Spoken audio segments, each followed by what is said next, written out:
7968,52, highest di 8.020 ya di perdagangan hari ini ya. Oke, susah kan ternyata untuk closing di 8.000 dan ini sudah 2 kali uji coba belum berhasil juga. Tenang Kakak Maria, masih ada hari esok. Masih ada hari esok, betul. Tapi artinya adalah 8.000 ini agak lumayan crucial level gitu kayaknya ya untuk IHSG. Masih terbawakah dengan kondisi suasana sektor-sektor di dalamnya atau apa nih faktornya sehingga hanya berhenti di penguatan 0,41%? Sebenarnya penguatan saat ini menurut saya sih udah baik ya. Cuma mungkin kan hari ini kan ada demo dan sedikit rusuh gitu ya. Jadi saya sih melihat mungkin ada sebagian yang ya udahlah aksi taking profit aja dulu. Tapi saya melihat sih investor asing terutama masih optimis ya. Karena istilahnya kan memang ada buang barang atau net sell asing, tapi kan sebenarnya nggak sebanyak masuknya. Karena kalau diakumulasi itu dalam sepekan masih 4 triliun. Kalau diakumulasi lagi dalam sebulan itu masih 10 triliun sebenarnya Kak Maria. Jadi menurut saya sih masih oke-oke aja ya. Apalagi kan ditambah juga data-data ekonomi kita juga sangat baik. Oke, secara year to date IHSG ini ternyata sudah menguat 11,24% ya. Dan sudah performanya sangat-sangat luar biasa sekali. Jadi kalau dikatakan sekarang memang agak susah untuk ke 8.000, justru malah nanti-nanti aja kalau saya sebagai investor nanti dulu ya ke 8.000. Nunggu gajian dulu buat beli gitu ya. Supaya ruangnya besar. Nah, drive market hari ini paling banyak didominasi apa aja nih Susi? Kalau saya sih melihat hari ini banyak sektor ya, cuma satu sektor aja nih Maria ya yang memang terkoreksi di infrastruktur 0,79%. Tapi saya melihat hari ini terutama banking ini kompak menguat ya kecuali Bank Mandiri. Kalau saya melihat hari ini penguatannya memang nggak begitu signifikan. Tapi kita ketahui kan banking ini kan kontribusinya ke IHSG lumayan besar. Jadi setiap banking menguat itu biasanya dominan memang IHSG bisa menguat juga. Kemudian industrial hari ini ada yang naik hingga 2,58%. Kalau saya sih melihat mungkin ada kenaikan di sektor otomotif ya terutama di ASI. Kita kan ketahui kan kemarin ASI juga ada beberapa aksi korporasi ditambah juga ternyata labanya sedikit lebih naik ya sehingga memang akhirnya valuasinya juga murah akhirnya investor ya balik lagi. Kemudian di saham-saham teknologi menurut saya sih saham-saham teknologi ini masih didorong oleh DCI Indonesia ya karena hari ini DCI Indonesia masih mencatatkan kenaikan apalagi porsi market cap-nya juga semakin hari kan semakin naik gitu ya dan ditambah lagi pasar masih optimis bahwa nanti Bank Indonesia akan kembali memangkas suku bunga di kuartal 4 mungkin nantinya sehingga potensial di properti, banking, dan juga di teknologi ini masih menjadi kepercayaan para investor untuk kembali mengoleksi. Di level-level saat ini sebenarnya kalau secara teknikal ini seperti apa peluang atau ruang geraknya ya? Karena kalau secara fundamental tampaknya IHSG kita sudah cukup disupport juga dengan saham-saham yang fundamentalnya bagus gitu ya. Tadi juga Susi udah mention. Fundamental is back. Iya, fundamental is back. Nah, technically-nya nih seperti apa? Apakah ada ruang gap yang kemungkinan besar akan ditutup dulu gitu ya sampai akhirnya kembali lagi nanti ke 8.000 dan coba lagi resisten lebih lanjut atau seperti apa?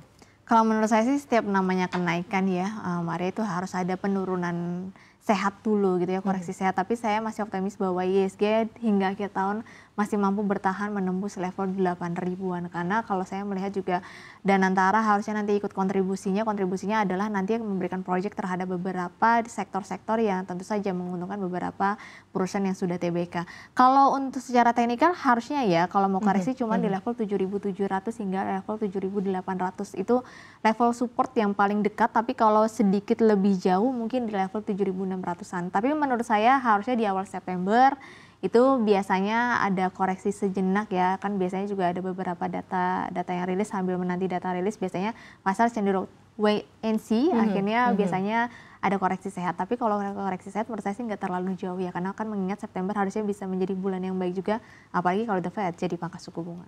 Oke, kalau itu kan sentimen dari luar ya, kalau dalam negeri kan berarti kita akan tutup kuartal ketiga 2025 ini, begitu di minggu ini di bulan Agustus.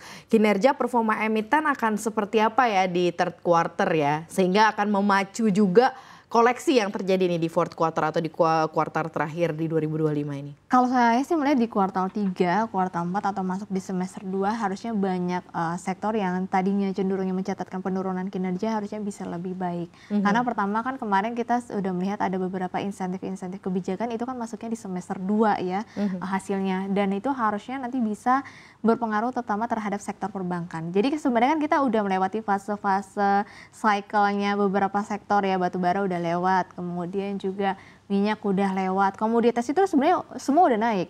Batu bara udah lewat, minyak udah lewat, CPO juga sebenarnya tahun ini, emas juga tahun ini.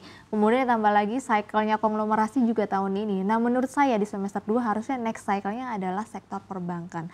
Karena di mana ketika suku bunga udah turun terus, biasanya harusnya tingkat kredit kita sudah mulai tumbuh. Kan kemarin sempat cenderung turun ya, harapannya dengan Bank Indonesia nanti hasil yang Agustus pangkas suku bunga itu bisa kelihatan hasilnya di kuartal 3, kuartal 4 sehingga pertumbuhan kredit naik. Alhasil ya pertumbuhan laba bersih dari sektor-sektor perbankan juga ikut naik. Oke, itu tadi soal indeks IHSG gitu ya, nikmati saja penguatannya hari ini sampai dengan besok mungkin masih akan berlanjut lagi. Rupiah juga hari ini terpantau ada penguatan tipis-tipis saja terhadap dolar Amerika Serikat. Tetapi setelah beberapa waktu kemarin sebenarnya cukup terjadi tekanan juga ya. 16.090 terakhir tuh pas menjelang kemerdekaan. Sekarang udah 16.300-an lagi ya? gitu ya. Jangan dong ya, ini agak PR juga nih. Tapi tampaknya rupiah sudah mau ke strength point position lagi, mengingat segala dinamika yang terjadi di Amerika Serikat dan mungkin dolar gitu ya. Atau seperti apa nih kalau Susi ngeliatnya? Kalau saya sih melihat September harusnya jadi penguatan selain ISG juga rupiah ya. Karena kan kalau misalnya The Fed jadi pangkas suku bunga nih Maria, istilahnya biasanya kan emas diuntungkan tapi indeks dolar nggak diuntungkan. Sehingga ya kembali lagi emerging market yang diuntungkan, harusnya nanti orang-orang yang memegang dolar bisa beralih ke emerging market, salah satunya ya rupiah. Apalagi mengingat sebenarnya ekonomi kita tuh masih jauh lebih baik kalau dibandingkan US. US itu masih defisit. Kalau kita udah berapa kali surplus, udah berapa puluh kali surplus, ditambah lagi ekonomi kita naik 5,12%, tapi perlu dicatat kenaikan 5,12% itu dari investasi ya, bukan konsumsi ya. Jadi sebenarnya cukup baik sekarang, berarti nilai investasi di Indonesia itu berarti sudah tinggi ya, kesadaran investasinya sudah cukup baik, harapannya nanti bisa berpengaruh juga terhadap daya konsumsi. Kan kalau orang makin cuang, makin tinggi investasinya, makin bisa mendapatkan hasilnya, harusnya bisa konsumsinya bisa lebih tinggi lagi dong gitu, harapannya begitu. Jadi menurut saya sih harusnya rupiah masih bertahan di level 16.200-an, kalaupun bisa menguat paling 16.000 hingga 16.100. Waduh, padahal kemarin udah sempat 16.090 ya. Tapi ternyata sebentar aja ya kebahagiaannya Maria. Gitu dia ya, euforianya hanya short term saja ya, short happiness saja. Nah, di kondisi seperti ini dengan tadi ya apresiasi berbagai macam saham di per sektor nih, harus seperti apa nih investor atur posisi, kemudian juga melihat potensi-potensi dari harga-harga yang dibentuk saat ini, apakah sudah masuk ke mature price ataukah masih diskon price gitu ya, kalau yang Susi lihat as a general ya seperti apa? Kalau secara keseluruhan sebenarnya masih banyak yang murah. Yang naik-naik itu justru yang mahal-mahal itu adalah deretan saham-saham konglomerasi. Tapi kalau kita ngomongin banking, properti walaupun udah naik itu sebenarnya masih murah, banyak valuasinya masih PBV-nya 1.